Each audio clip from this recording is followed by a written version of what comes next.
নমস্কার, আমি doctor Dhiraj Barman, consultant cardiac surgeon, R Tagore hospital.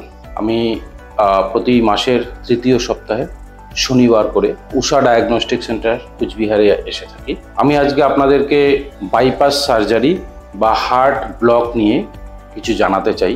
সাধারণত হাঁটতে গিয়ে বুকে একটু ব্যথা হচ্ছে বা বুকে চাপ চাপ অনুভব হচ্ছে, বা হঠাৎ করে কিছুদিন ধরে খেয়াল করছেন সিঁড়ি দিয়ে একটু উঠতে গেলে পরে যত সহজে আগে উঠতে পারতেন সেটা আপনি পারছেন না। কিছুটা ওঠার পরেই আপনার বুকে একটা চাপ লাগছে, একটু ব্যথা ব্যথা হচ্ছে।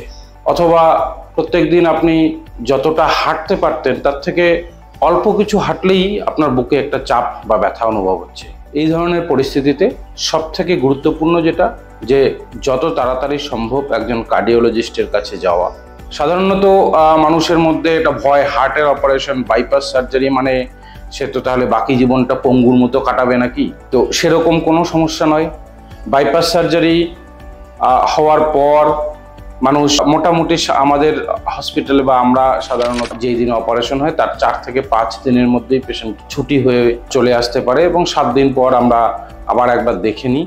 তো মোটামুটি অপারেশন যেই দিন হয় তার থেকে 3 থেকে 4 মাস পর থেকে সে মানুষটি চাইলে মাঠে ঘাটে কাজ করতে পারে, চাইলে সে অপারেশন বা অসুস্থ হওয়ার আগে পর্যন্ত যে ধরনের বা যতটা শারীরিক অ্যাক্টিভিটি তার ছিল সেটা পুরোটাই ফিরে আসে। ইভেন আমাদের অপারেশন করার পরে আমাদের এমনও অনেক পেশেন্ট রয়েছে যারা কিনা কৃষি কাজ করতো, অপারেশনের পর 3 থেকে 4 মাস পরে সে দিব্যি আরো আগে যেরকম ভাবে কাজ করতো ঠিক সেভাবেই কাজ করতে পারছে।